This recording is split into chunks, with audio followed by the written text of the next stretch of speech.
अब हम देखेंगे इंटरफेरेंस माइक्रोस्कोप इंट्रोडक्शन.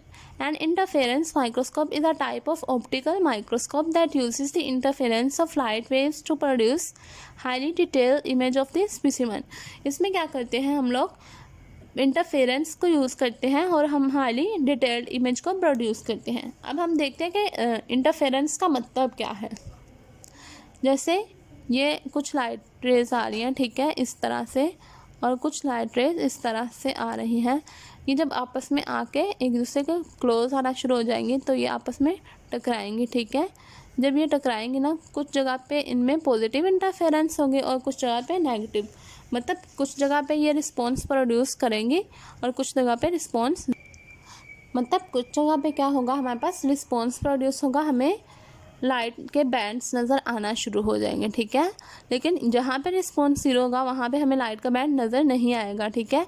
फिर जहाँ पे रिस्पॉन्स दोबारा प्रोड्यूस होगा वहाँ पे फिर हमें लाइट का बैंड नज़र आएगा. इसे कहते हैं इंटरफेरेंस, ठीक है. आपने फिजिक्स में डिटेल में पढ़ा होगा. अब हम देखते हैं working mechanism. In an interference microscope a beam of light is split into two parts, a reference beam and a sample beam. इसमें क्या होता है, हमारे पास जो लाइट होती है ना वो दो बीम्स में स्प्लिट हो जाती है, ठीक है. एक जो होती है वो हमारे पास रेफरेंस होती है और दूसरी क्या होती है हमारे पास रेफरेंस और सैंपल, ठीक है. ये sample beam passes through the specimen. Sample से आप याद रखना, एस से सैंपल और एस से स्पेसिमेन, ठीक है. स्पेसिमेन से पास करती है, ठीक है. और ये दूसरी रेंज होती है वो सीधी आती है और इसके साथ इंटरफेरेंस पैटर्न प्रोड्यूस करती है इस तरह से. ये हमारे पास सैंपल आ रही है और इधर से रेफरेंस आ रही है. तो कुछ जगह पे ये हमारे पास नो रिस्पॉन्स प्रोड्यूस करेंगी, कुछ जगह पे हाईएस्ट रिस्पॉन्स प्रोड्यूस करेंगे, जिसकी वजह से एक इंटरफेरेंस पैटर्न प्रोड्यूस हो जाएगा.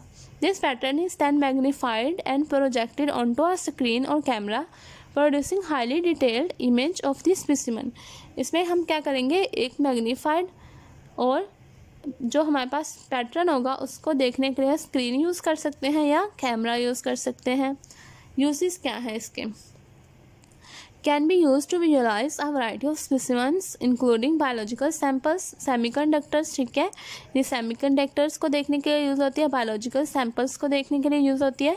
It is used in material science to measure thickness and refractive index of thin films and coatings. ये हमारे पास रिफ्रैक्टिव इंडेक्स को भी मेजर करने के लिए यूज़ होती है, ठीक है, मटीरियल साइंस में.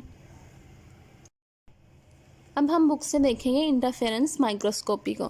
फेज कंट्रास्ट माइक्रोस्कोप में क्या होता है, हमारे पास हमने एनुलर रिंग्स या डायफ्राम्स यूज़ किए थे, जिसकी वजह से कुछ लाइट रिटार्ड हो जाती है और कुछ पास हो जाती है, ठीक है. जिसकी वजह से एक आर्टिफैक्ट प्रोड्यूस होता है जिसे कहते हैं फेज हैलो. इसमें क्या होता है, हमें जो इमेज होता है ना, ये जैसे हमारे पास कुछ इमेज हमें आया है नज़र, ठीक है. इसमें हमें कुछ जगह पे ब्राइट स्पॉट्स नज़र आते हैं और कुछ जगह पे डार्क स्पॉट्स नज़र आते हैं. जैसे ये इसके कॉर्नर्स पे हमें कुछ जगह पे डार्क नज़र आएगा जहाँ पे नेगेटिव फेज कंट्रास्ट होगा, और कुछ जगह पे जैसे यहाँ पे इस तरह से हमें ब्राइट स्पॉट्स नज़र आते हैं जहाँ पे पॉजिटिव फेज कंट्रास्ट होता है.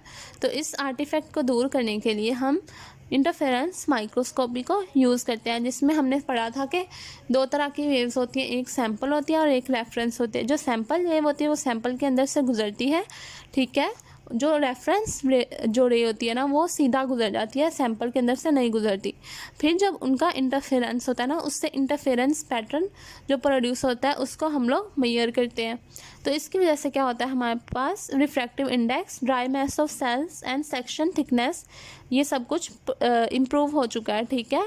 तो हमारे पास जो ज़्यादा बेटर होती है ना वो इंटरफेरेंस माइक्रोस्कोपी होती है फेज कंट्रास्ट की निस्बत.